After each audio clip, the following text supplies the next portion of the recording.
This morning, we together unified for one reason and one cause.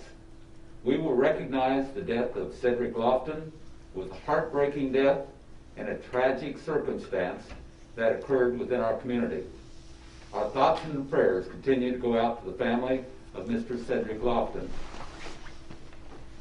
As a local government, we are accountable and transparent to our community. The county and city are here today to inform the community that we will work together to do what it takes to support, drive, and dedicate the resources needed to make sure that something that is as tragic as Cedric's death does not happen to any youth again. The purpose of the why we are here today is that we are policymakers. We can affect change, and we will.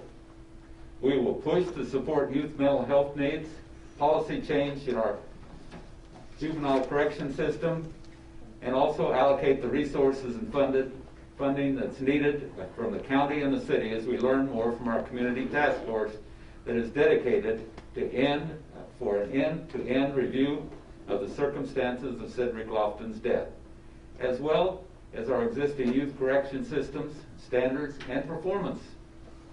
It is imperative that as a community we work together through this tragic event. We must learn and grow from Mr. Lofton's death.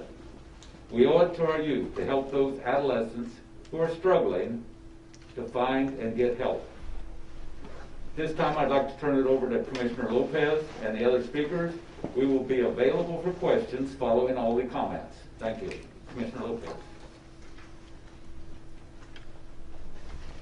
Thank you, Chairman.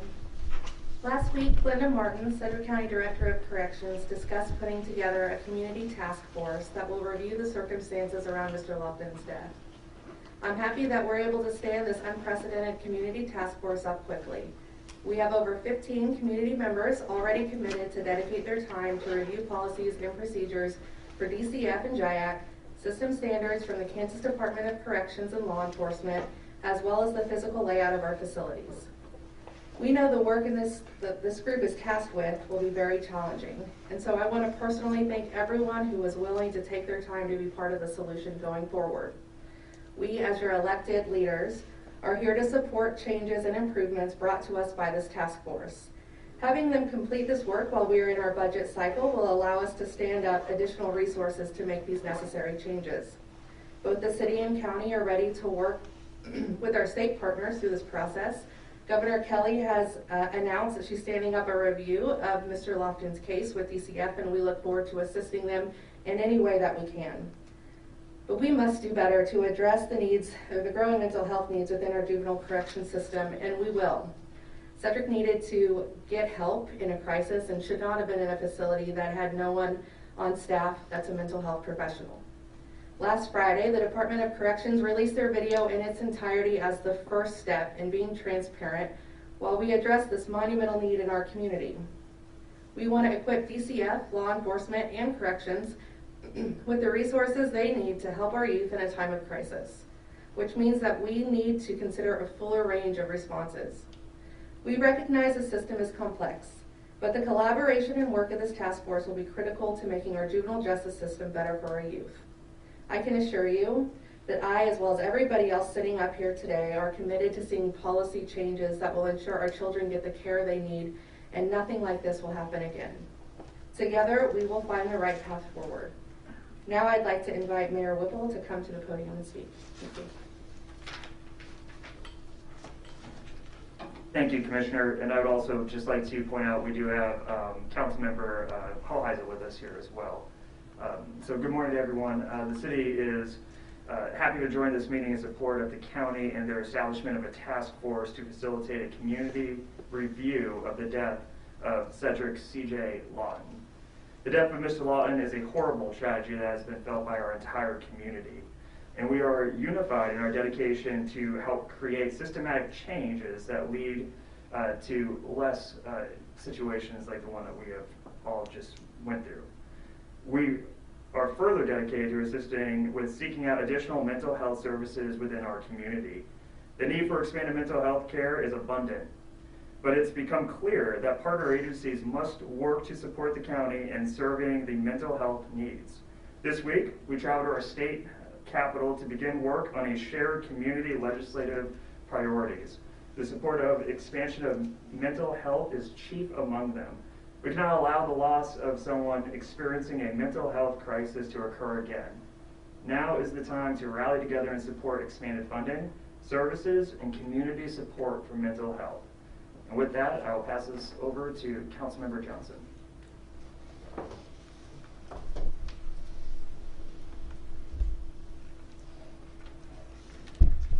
Thank you, Mayor, and I appreciate the colleagues across the street for having me here today. I'm Councilmember Johnson. The death of Cedric Lofton brings about a myriad of emotions for me. This is a tragedy that did not have to occur and should not have occurred. But now I know many of you watching have seen the gut-wrenching video of the last moments of this teenager's life, and it's a life that's lost too soon.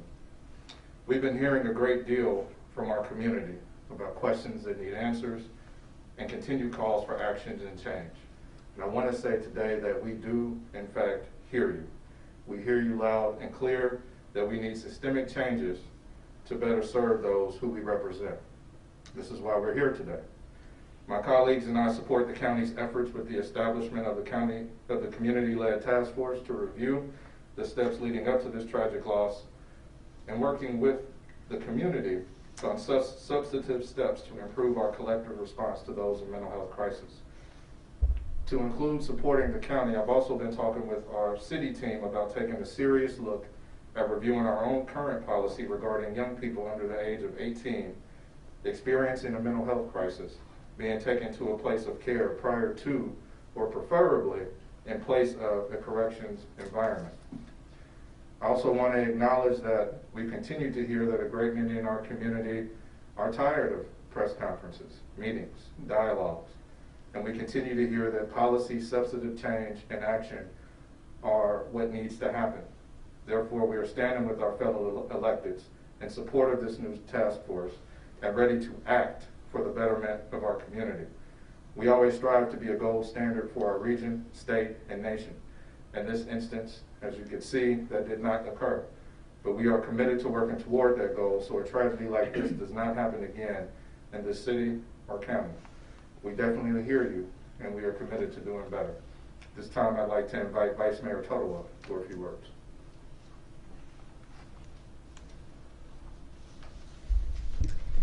Good morning. I'd also like to point out that Commissioner Pete Meitzner has joined us, so thank you for being here.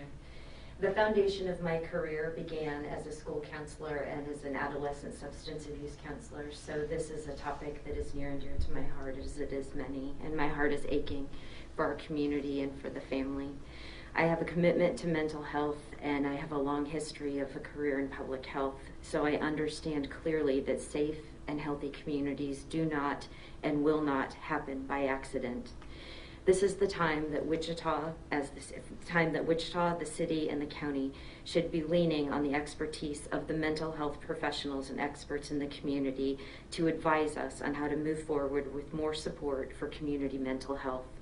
We support the task force, and I am dedicated to working with the Mental Health and Substance Abuse Coalition for future solutions. I hope that we can all be part of the process and the progress. The city and the county have adopted joint legislative priorities, of which mental health is a key component, highlighting our dedication in supporting the county and others in expanding mental health services. We must all look forward and work together to ensure that our community is the best that it can be for everyone, including the most vulnerable. Wichita is stronger when we are together, and we are dedicated to ensuring that our city is a place where everyone feels safe and supported. Thank you, and please reach out to me at any time. My door and my mind are always open. Thank you. Thank you, Mayor, Vice Mayor, Councilman. At this time, I'd like to open it up for any kind of questions that the press may have, and please address it to who you'd like to answer. Go ahead. I guess anyone could really speak to this, or whoever's in charge of the legislative agenda, who's going up to the State House. But can you talk about the specifics that will be asked to at the State House when it comes to mental health funding? Because there's been various points talked about in this investigation and, you know, before the investigation began, that the city and the county need to address. The nice thing about the way that we've been working together with the city, the county, the Chamber of Commerce, REAP, all of the different organizations, the number one priority that's come out this legislative session has been mental health and a number of issues involved in mental health. The largest mental health institution in the state is the Sedgwick County Jail, and we need to correct that. We need a regional mental health facility here provided by the state of Kansas. If you look at the funding that has happened over the years, the funding hasn't kept pace with what it takes in order to be able to address the problems that we've got, and we're addressing that. The workforce is not there. We need more social workers. Right now in ComCare, we're very short on social workers. So we need additional personnel that are trained and qualified to help support our community. So there's a lot that goes into this, but the nice thing about it is that each and every major organization here in this region is committed to mental health. Mayor, would you like to add anything? Of course, and I'll just add a little bit to that. So part of our joint legislative agenda is, of course, trying to take advantage of this one-time opportunity with federal funds coming in for Sparks to see if we can be an assistant when it comes to finding a place to put a hospital. I believe a recent study showed that Kansas as a whole needs about 250 beds for mental health. And my understanding is we want at least 50 of those to be here in Wichita, and if not, we'll take all 250. However, moving forward, it's a funding issue, and I will add that on our cities, not so much the county, but our city, we did add to our legislative agenda that is aligned with the legislative agenda of the Wichita Chamber of Commerce, expanding Medicaid as well. You really can't have a conversation about mental health funding without also looking at the money that's left on the table. Part of that is going to be Medicaid expansion. We've known that over the last 10 years. I believe one of the last studies on this topic, or at least in the last article I read, talked about $800 to $1 million that we're losing in potential mental health funding right here in our region for ComCare services. So again, not only have we joined when it comes to some of these bigger items, but also the city has joined with other community organizations when it comes to just finding other avenues for folks to seek the help that they might need on their own. Yesterday, Governor Laura Kelly did request that the Kansas Department of Children and Families conduct an investigation. This task force is obviously a step, but from the city or county perspective, do you plan on commissioning any sort of independent outside investigation as well? I could speak to that. We really want this task force to focus in on what the county commission and the city council level can do. Anything beyond that is just, it's outside of the scope of our authority, and so we want to make sure that what we're doing is what we actually have the ability to do and change, and if we go outside of that, I worry that it could muddy the waters and we won't get as much done. So right now we're really focusing on the policy level and going forward there. Thank you. But I'll add, we are appreciative of the governor and look forward to the results of that investigation to see if there's information within that investigation that we can utilize to help us better the system. Sorry, one more question. I just got a text from family spokesperson who said that nobody at the task force has gotten in touch with either the family or the family's attorneys yet. Is that something that will be a part of this process? That will really be driven by the task force. We are not giving any strict direction on what direction they want to take. We want to make sure that they're free to look at this as an end-to-end process. So we're leaving it open to the task force and the leaders of that organization. For the city officials, what do you feel is your role in all this? Because this was a county facility where all this took place. Now, I know WPD was the one that took Lofton to JIAC. What do you view your all's position in this? Is it mostly just additional funding when it comes to mental health? Is it other policies? Where do you all see your role in this task force and kind of going forward? Yeah, our role really is reviewing what all steps were taken by our side, WPD, what steps could be improved. Our department is already reviewing everything that happened to make some recommendations potentially in the future about what we could improve. As I also mentioned, the policy of looking at taking young people to mental health facilities rather than a correctional facility like JIAC, and how that was made. But again, not only supporting the task force, but continually trying to improve our police department and our response, because we tend to be the first point of contact in situations like this. And then a second question was, and this can kind of go to anyone up there, is you touched on this a little bit, Councilman Johnson, but so often we hear of task force groups, things put together in light of these events, and then nothing really comes up of it, or it kind of gets lost in the shuffle. Are these meetings going to be open to the public? How are we going to know that there will be some sort of accountability, that we'll see the process, the public will see the process, and be able to go ahead and be able to see what work is actually being changed?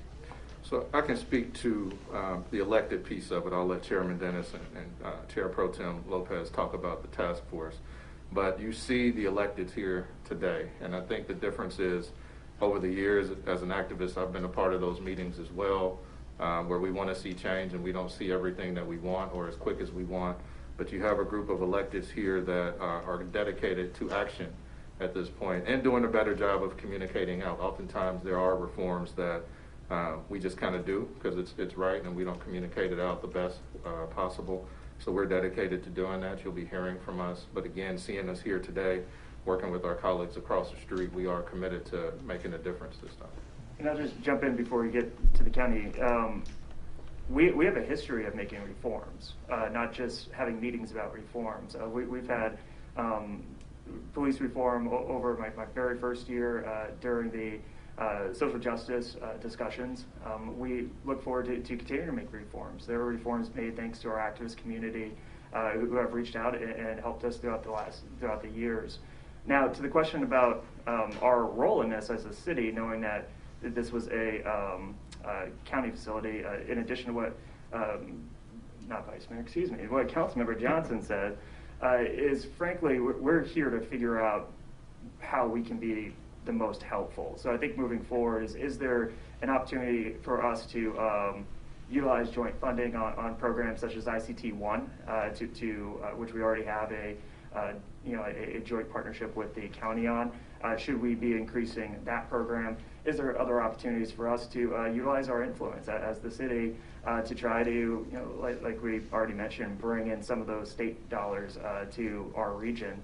Our goal is really to sit and learn about what happened here, where the holes are, and what is our part to make the plays to get us in a position where we want to be as a community. And the real reason you've got these leaders sitting in front of you right now is that we have two responsibilities. First, we have the responsibility as leaders of our organizations to set policy.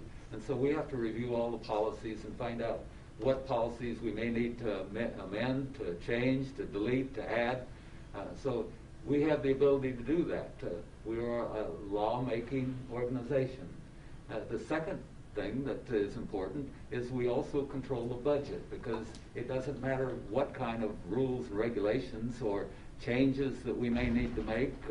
We may need to add different cameras that have voice and so forth. Those are just some possibilities.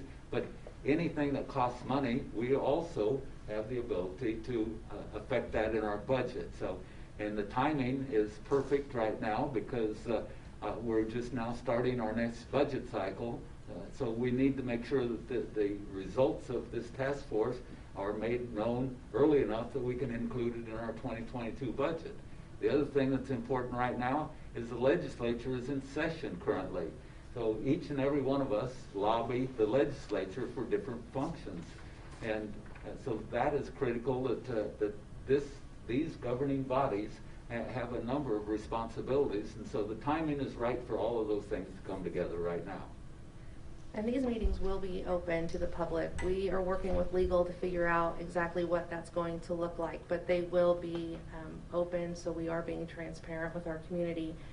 I think Commissioner Dennis hit it on the head. I mean, we're going to be in the middle of our budget cycle, so this is the time that we can really implement change, even if there's a budgetary cost associated with it.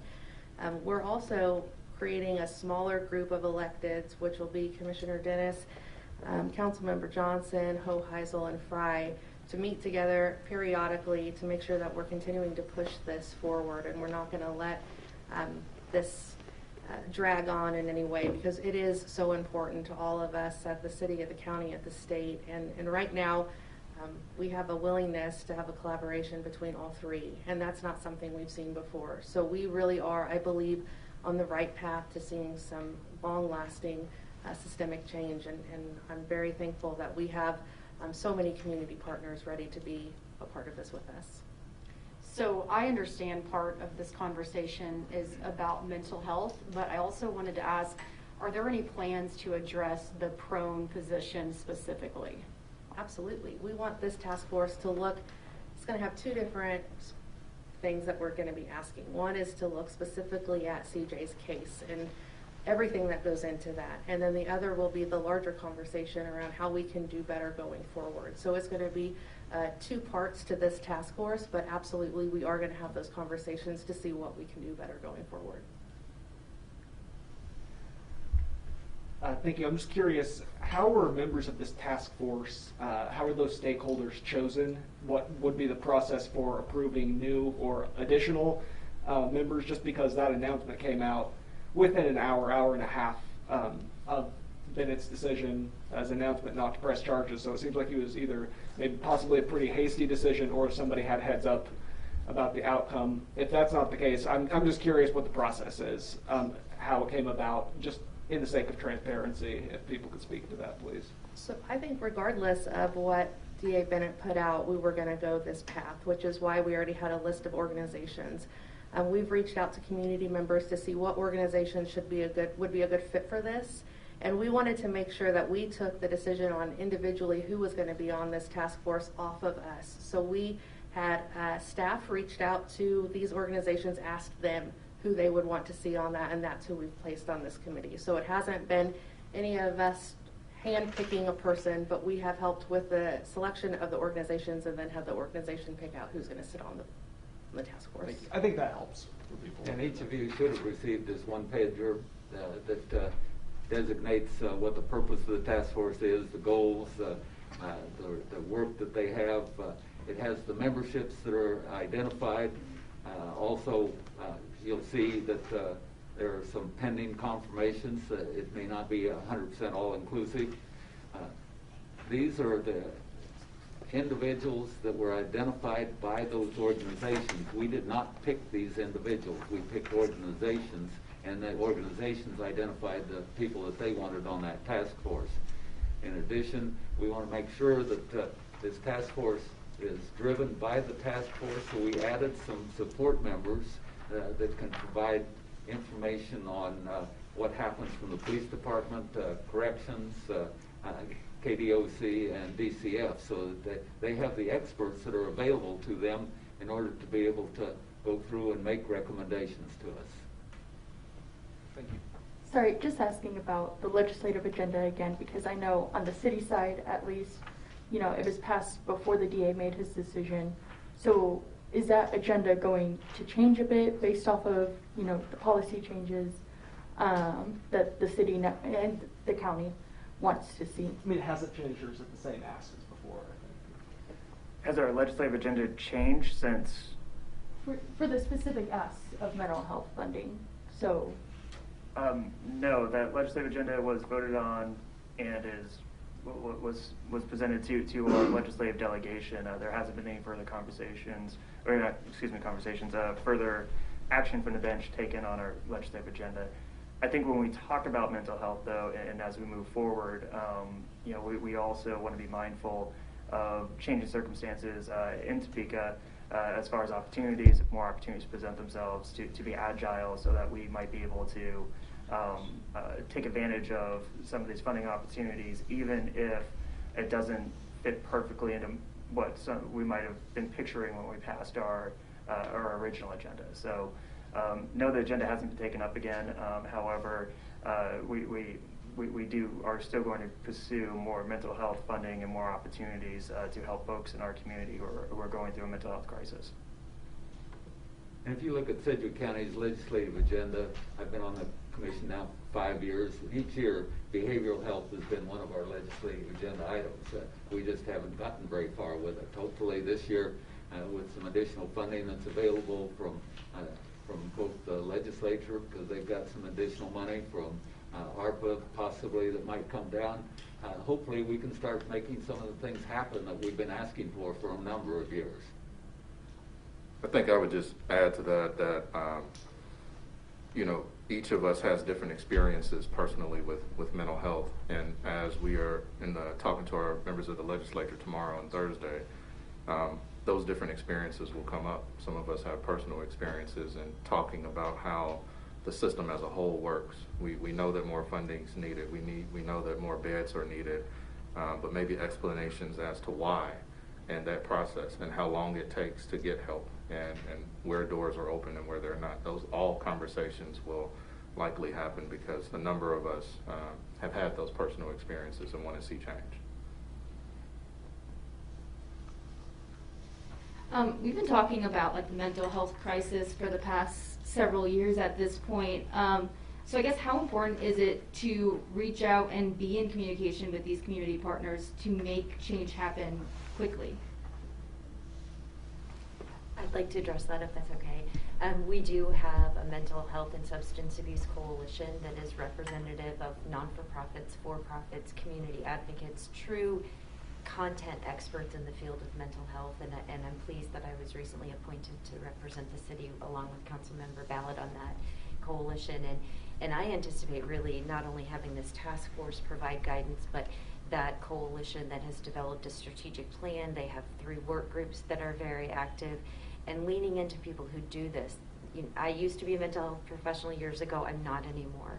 So I don't consider myself to be a current subject matter expert, but I plan on leaning into subject matter experts within our community, as I'm sure my colleagues do as well. And I'll just add that I believe, and Vice Mayor Tuttle could correct me, I believe we will have a workshop about this coming up in bad with days. I think it's February 4th.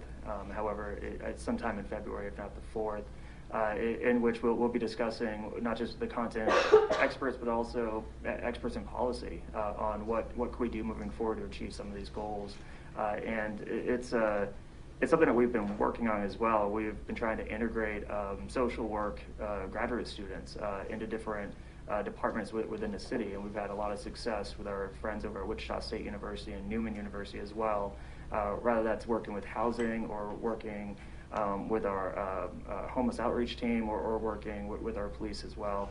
So we have been looking for creative ways to integrate more health or mental health professionals, and we are already have the intent to have a meeting with this task force, or excuse me, the advisory committee, to see what we can be doing to address this more efficiently. And several years ago, our sheriff and our district attorney started this mental health and substance abuse coalition that hopefully, I understand in the very near future, they're going to present some interim results to an en banc committee with the city council and the county commission to see where we're at this time. But the sheriff and the DA are facing the issues every single day. As a matter of fact, early on, almost 5 years ago, the sheriff and I and a number of health professionals traveled down to San Antonio to take a look at what they are doing with the Restoration Center and Haven for Hope. And then we started talking about it, and the community started listening, and the Chamber of Commerce then had a city-to-city trip down to San Antonio about 2 years ago, I guess now. And we got the city so that they were able to take a look at what the issues are that San Antonio is 3 times the size, so we don't need something quite as big as what San Antonio has developed, but the concept is there, and it's a great concept. I want to applaud KSN. They went down and took a look at that facility and started reporting on it. So I appreciate that the news media is even listening to what the issues are, and they're traveling down to see what we are seeing firsthand every day, to see what some of the solutions might be.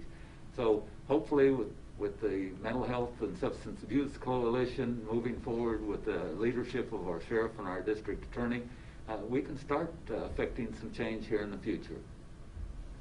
We'll take just a few more questions.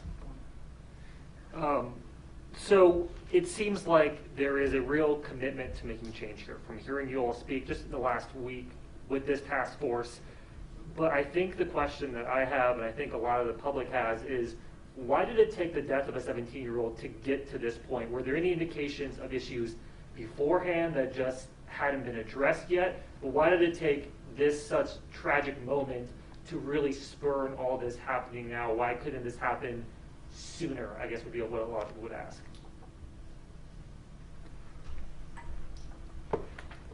Well, we've been talking about behavioral health since I came on the commission, 5 years. When I was brand new on the commission, then one of the county commissioners said, hey, you need to start getting involved in what's happening with behavioral health. And so we invited a guy named Leon Evans up here to Wichita, and we had a huge conference over in St. Joseph Hospital, and started talking about this. But it's to the point now, and we've been talking about funding for years, ever since I got here. The problem is the funding coming in from the state is a large portion of this issue. And that's why we've included it on our legislative agenda every year, is that we need that state support along with local support in order to be able to move forward. So the mental health is not something that just came up as a result of this tragic incident. We've been talking about that all along. But this task force has an opportunity now to take a look at the entire process for juveniles, and that's just one part of what's happening with behavioral health, is we have issues that range from homelessness to drug and alcohol abuse to the mental health issues. So those are all interrelated. We've been talking about them for a long time. I'm just happy that the news media is listening and the community is listening, so that we can make sure that we get the support so that everybody understands what we've been talking about all along. And we would love to move the needle on this. And I think I could just add to that. For so long, it seems like all of our partners and us and everybody, we were all kind of siloed off and trying to do our own thing. It's unfortunate that it took this horrible incident, but we are all ready to collaborate in a way that we haven't seen before. So I do think that we're going to see things come of this that are really going to help us make these significant changes that I agree we've been wanting to see for a long time. So now is the time to make those changes, and we have the right partners on board to be able to get that started. 2 quick questions. One, how will this task force work from the standpoint of community input? This is a great group, but is the process going to be everybody just sits and listens, or will there be an opportunity for people in the community to speak at these meetings? I think to start with, we are going to have our initial meeting, and we're going to ask this task force to really tell us how they want this to be ran. So we're going to wait. I don't want to give you a solid answer today and then that changes, because we really want to leave it to this group of people and not let it be dictated by electeds. That's the one thing we're trying to stay away from, is telling them how we want this done and then limiting what they can do. I hear a lot of talk about mental health, but what actually killed CJ was the practice, and for police or for whoever they were with him.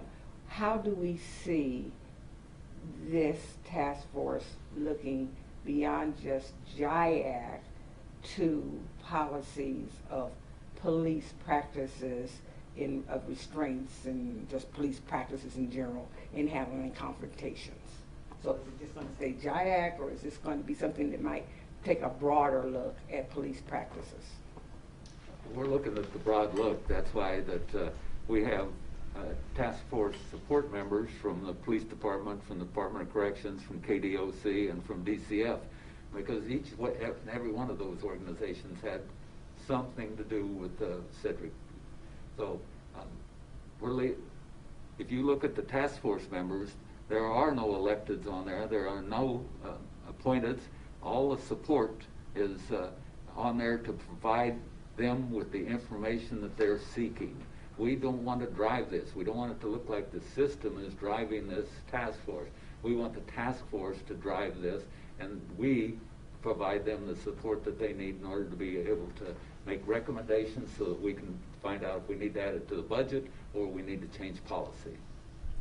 And I'll just add, when it comes to policing, Wichita is one of 2 cities in our entire state that actually train our own officers, and we have over 40 hours of mental health training that we make every officer go through. So when it comes to reevaluating policy, if best practices and policy come forward through this task force or through other research, we'd be happy to update training and to be responsive to that. And that's part of why we want to ensure that we're helping engage and start a task force like this so that we can get that information back to us, that we, as not just the city but also the county, can make necessary changes. We'll take one more question. A lot of what has been talked about right now has been more long-term changes. Some of these things are going to take a long time to address. But will the task force be tasked with finding also immediate changes that can be done that will make a significant difference in the community? So I would hope and encourage them to have both short, medium, and long-term changes. There's things, even that policy I mentioned, that's vetting everything, that could probably happen pretty quickly. But the thing is, with them, if they're looking at the global picture, they should have all of those. What can we do right now? What can we do in 6, 9 months, 12 months? What can we do down the road? They may come up with ideas that need a lot of work, or we need to work with other systems. So hopefully it's not just limited to long term. We'd like to see everything. Thank you so much, everyone, for coming. We appreciate the conversation and your questions. Have a good day.